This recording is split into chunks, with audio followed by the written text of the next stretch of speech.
Alors, ce fameux concept de syndrome prémenstruel, qu'est-ce que c'est? D'où est-ce que ça vient? À quoi ça sert? C'est un concept qui a émergé au milieu du 20e siècle, lors du grand essor de l'industrie pharmautique. L'industrie pharmaceutique a commencé à prendre une grande place au milieu du 20e siècle. Et puis, on a voulu étudier les comportements des femmes menstruées ou avant d'être menstruées. Puis, ce que les chercheurs ont fait, c'est tous des hommes. Ils sont allés dans les instituts psychiatriques et dans les hôpitaux, les cliniques, pour faire des associations entre divers troubles physiques, psychologiques, tout ça.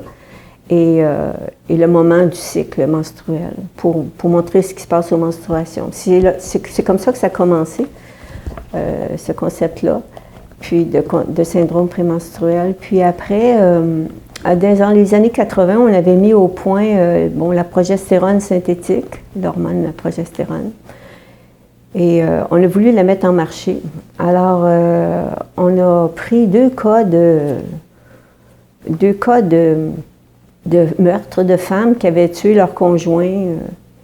Il y a eu des procès, puis dans les procès, on a réussi à leur faire éviter la prison à condition qu'elles prennent de la progestérone. Alors ça, vous comprenez, ça fait le tour de la planète.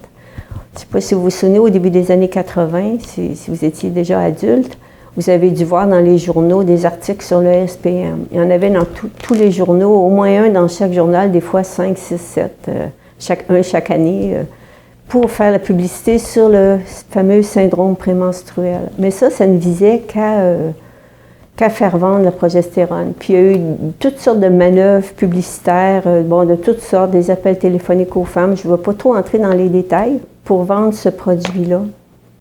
Or, vers la fin des années 70, début des années 80, il y avait plus de femmes en sciences, en sociologie, psychologie, médecine, toutes les disciplines qui se rattachent au sujet. Puis il s'était formé des équipes un peu multidisciplinaires, interdisciplinaires en tout cas, de femmes qui communiquaient entre elles, qui faisaient de la recherche.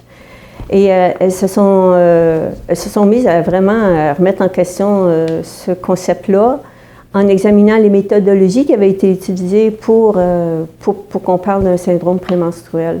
Et puis, elles ont complètement déconstruit le concept.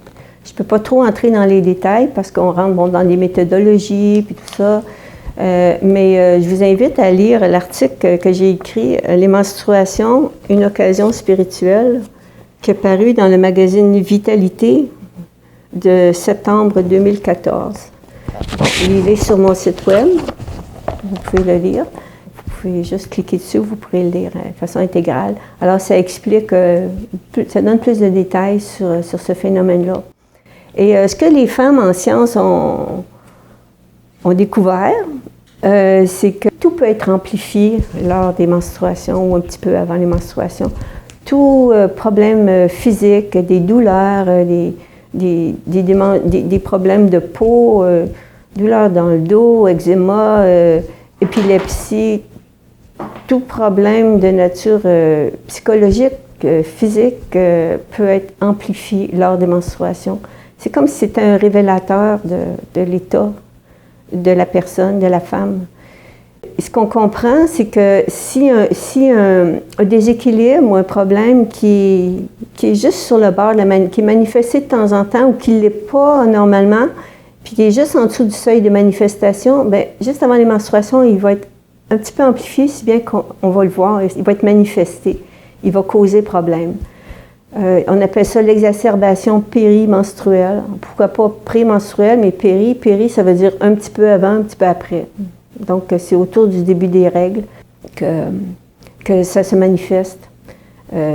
C'est ça, finalement, on appelle ça SPM, mais c'est un concept médical qui est négatif, qui donne l'impression que c'est une maladie.